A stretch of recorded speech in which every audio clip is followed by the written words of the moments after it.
ভাই রে ভাই, ঘুম থেকে উঠে দেখি অর্ধেক বিয়ে হয়েই গেছে। এত দেরি করে ঘুম থেকে উঠেছি তাহলে বুঝতেই পারছো। এদিকে তো আমাকে তোয়ালেওয়ালার মতো লাগছে, ধুর যেমন লাগে লাগুক, এক্ষুনি স্নান করে নায়িকা সেজে চলে আসছি। এদিকে দেখলাম ব্রাশ করতে করতেই রান্না শুরু হয়ে গেছে। সকালকার খাওয়া দাওয়া আমরা যেখানে করবো সেই সমস্তটাই রান্নার তোড়জোড় চলছে। এদিকে ঘরে স্নান করে এসে দেখি দিদি আমার রেডি হয়ে গেছে। আমি নিজেও ড্রেসটা চেঞ্জ করে নিয়েছি। আপাতত খুব খিদে পেয়েছে, যাবো খেতে। তার আগে চলো বাইরের ভিউটা দেখাই, আর সাথে দিদিকেও দেখাবো। দিদি তো এদিকে আমার নাইটি পরে এদিকে হাতে শাঁখাবালা পরে চলে এসছে। এখনও শাড়ি ঠাড়ি পরে সেজেগুজে ঘুরে বেড়াবে, তো সেটার জন্যই আমাদের রুমে এসেছিল ও ড্রেসটা চেঞ্জ করার জন্য। বাড়ি ভর্তি লোকজন, সমস্ত গেস্টরা চলে এসছে, ওই জন্য ও আমার রুমে এসেছিল ড্রেসটা চেঞ্জ করার জন্য। আর এদিকে ক্যামেরাম্যানও চলে এসছে, ফটোশ্যুট শুরু হবে, ওই জন্য ও ড্রেসটা এখন পরে নেবে, মানে শাড়িটা পরে নেবে। এদিকে বললাম না খুব খিদে পেয়েছে, চলো খাওয়া দাওয়াটা করার পরে সেগুলো দেখানো যাবে। আমি বসেছি, সাথে আমার দিদি বসেছে, বৌদি বসেছে, জিজু বসেছিল, অনেকেই বসেছিল। দাদা এদিকে খেতে দিচ্ছিল। এই ব্যাক ক্যামেরায় উল্টো করে ক্যামেরা ধরাটা না আমি ঠিক এখনো পর্যন্ত পারি না। আমার মুখটা কেন জানি না আসেই না ঠিকঠাকভাবে, ক্যামেরায় আসেই না। তো আমি অন্যদিকে ঘুরেই দিদিকে বলছিলাম যে ঠিকঠাক আসছে তো বা আসবে, তো তবুও ঠিকঠাক আসেনি। যাই হোক, এই যে এই দেখো আমাদের কোণে, যার জন্য এত দিনের এত আয়োজন। এদিকে মাছ ধোয়া হচ্ছে, মাছ মাংস সমস্ত কিছু চলে এসছে। রান্নার লোক আর জেঠু দাদারা মিলে এগুলোই পরিষ্কার করে নিচ্ছিল, ধুয়ে টুয়ে নিচ্ছিল। রান্না হবে, রাতের রান্নাটাও তো এখন থেকে শুরু করে দেওয়া হবে, বলো, নয়তো তো চাপ হয়ে যাবে। আর এই যে আমাদের কোণে, যার জন্য তোমরাও অনেক দিন অপেক্ষা করেছো, এর আগে অন্যান্য ভিডিও দেখেছো, ভিডিওতে বলেছে যে দিদির বিয়ে দিদির বিয়ে। আর আমরাও আজকে দিদিকে কোণে সেজে দেখে, মানে এরকম একটা লুকে দেখে তো আমাদের ভীষণ ভালো লাগছে। এদিকে দিদি শাখা পরে তো নিজেকে কন্ট্রোল না করে থাকতে পেরে জিজুর কাছে ভিডিও কল করেই দিল, মানে নিজের বরের কাছে বহু বছরের ভালোবাসার পূর্ণতা পেতে চলেছে, তাহলে ভালো তো লাগবেই, তাই না?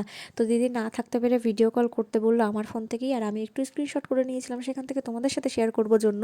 তো দিদিকে এরকম শাড়ি পরে, এরকম শাখা টাকা পলা পরে ভীষণ ভালো লাগছিলো। সিঁদুর টিঁদুর পরলে হয়তো বা আরও সুন্দর লাগবে, আরও মুখটা ফুটবে। রাতের জন্য ওয়েট করছি, সকালে তো একটা এরকম লুক দেখা হয়েই গেছে, এখন রাতের জন্য ওয়েট করছি সিরিয়াসলি। আমার দিদি কিন্তু নিজের বিয়েতে খুবই আনন্দ করে নিয়েছে, ওর তো সারাক্ষণ হাত পা নাচার তালেই আছে। এদিকে মাইকে গান চলছে, ও সারাক্ষণ নেচেই যাচ্ছে দেখছি। এদিকে দেখো মা বড়মারা মিলে পুজোর কিছু কাজবাজ করছিল। একটা বিয়ে বাড়িতে তো আর কম কাজ থাকে না, সব দিকেই সামলাতে হয় মা বড়মা নিজেদেরকে হাতে নিয়ে। এইদিকে এই পলা বাঁধানোটা দেখতে পাচ্ছ, এটা আমার পিসি গিফট করেছে আমার দিদিকে, সেটাই মায়ের হাতে এনে দিয়েছিল, মা আবার বের করে দিয়ে দিল। এদিকে হলুদ কোটার আয়োজন করছিল, একটু আগে যে শ্যুটটা দেখলে তখন হলুদ কোটারই আয়োজন করছিল। এইদিকে মা বড়মারা সবাই মিলে 5 জন মিলে হলুদ কুটে নিচ্ছিল। আর এইদিকে ক্যামেরাম্যান কিন্তু চলে এসছে অনেকক্ষণ আগেই, তবে ফটোশ্যুট এখনো শুরু হয়নি, সবে শুরু হলো। দিদি তো রাস্তায় দাঁড়িয়ে পড়েছে, রাস্তা থেকেই স্টার্ট হোক, দেখা যাক।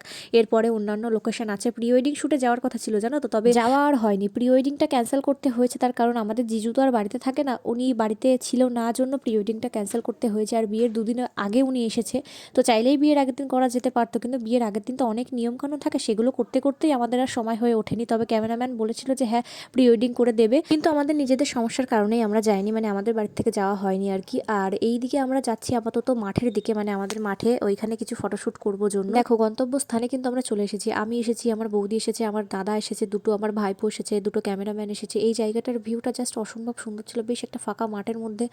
লোকেশনটা তোমরা জাস্ট দেখতেই পাচ্ছ। এই জায়গাটার কথা কার কার মনে আছে জানি না, তবে এইখানে ফাঁকা মাঠের মধ্যে যেই শিব মন্দিরটা আছে না, এখানে কিন্তু আমার মিনি ভ্লগ আছে, চাইলেই চেক আউট করতে পারো। এখানে পুজো হয়, তো আমরাও আসি এখানে পুজো করতে, আমাদেরই মাঠের মন্দির এইখানে। সবাই 2-4টে ফটো উঠছিল, ভিডিও শ্যুট নিচ্ছিল ক্যামেরাম্যান। এইদিকে বাড়ির থেকে বারবার করে ফোন করছে যে বাড়িতে চলে আয়, আশীর্বাদের লোকজন চলে এসছে। দেখেছো তো কেন আমাদের প্রি ওয়েডিংটা ক্যান্সেল হয়েছে, ঠিক এই কারণেই, যে এর হয়তো ওর হয় না, বা ওর হয়তো ওর হয় না। আমরা সবাই গেলাম যে প্রি ওয়েডিংটা হয়নি, তাহলে সকাল থেকে একটু ফটোশ্যুট স্টার্ট করি, একটু মাঠের দিকে যাই, বা একটু অন্যান্য লোকেশন নিয়ে ভালো ভালো জায়গায় কিছু ফটোশ্যুট করে আশেপাশের মধ্যে একটা প্রি ওয়েডিংয়ের মতোই সুন্দর করে বিয়ের দিনেরই একটা ভিডিও বানাবো। তো সেটা আর হলো কোথায়, এরকমভাবে যদি ফোন করতে থাকে আশীর্বাদের লোক চলে এসছে। অবশ্যই এগুলোও কাজের, এগুলোও দরকার, এগুলোও তো করতেই হবে, তাই না, নিয়ম তো মানতেই হবে। ওই জন্য ওইখান থেকে জাস্ট কটা ছবি নিয়ে আমরা চলে আসি। আর এইদিকে দিদির কাকা শ্বশুর আশীর্বাদ করছে, তারপরেও আর যারা এসেছিল দিদির শ্বশুর বাড়ির তরফ থেকে তারা আশীর্বাদ করলো। আশীর্বাদ পর্বটা শেষ হলো, আর আশীর্বাদ পর্বটা শেষ হওয়ার পরেই দিদি এদিকে মন্দিরে কিছু একটা পুজো করছে। এই পুজোটার নাম কি সঠিক আমি বলতে পারবো না, তার কারণ বিয়ের দিন দিদি অনেক কটাই পুজো করেছি, ঠিক কখন কোন পুজোটা করেছে সেটা আমি বলতে পারবো না।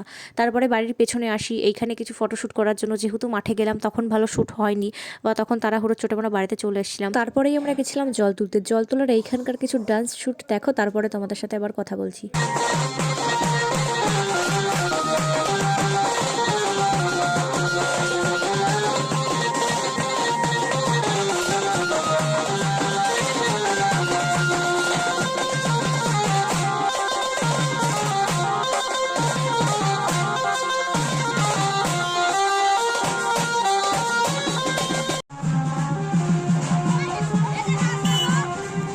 বাহানে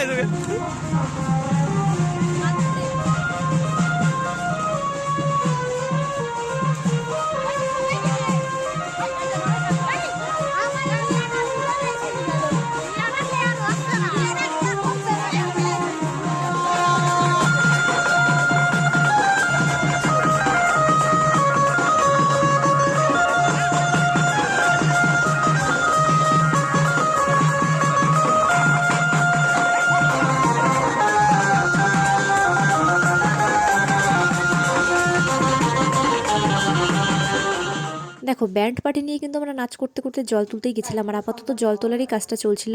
যেহেতু নাচ করতে করতে আমরা ব্যান্ড পার্টি নিয়ে গেছিলাম, তাই ভাবলাম ওই মিউজিকটা তোমাদের সাথে শেয়ার করি, আর ডান্সের ভিডিওটাও তোমাদের সাথে শেয়ার করা থাক। ওইখানে মিউজিক থাকুক, ওইখানে আর কোনো কথা বলবো না। তাছাড়া নাচার সময় কোনো কথা হতেই পারে না। এদিকে জল তোলার কাজ চলছে, আপাতত বাড়িতে চলে যাবো আমরা। রাতের জন্য আবার রেডি হতে হবে। এইদিকে ফেস রেজার নিয়ে চলে এসেছি।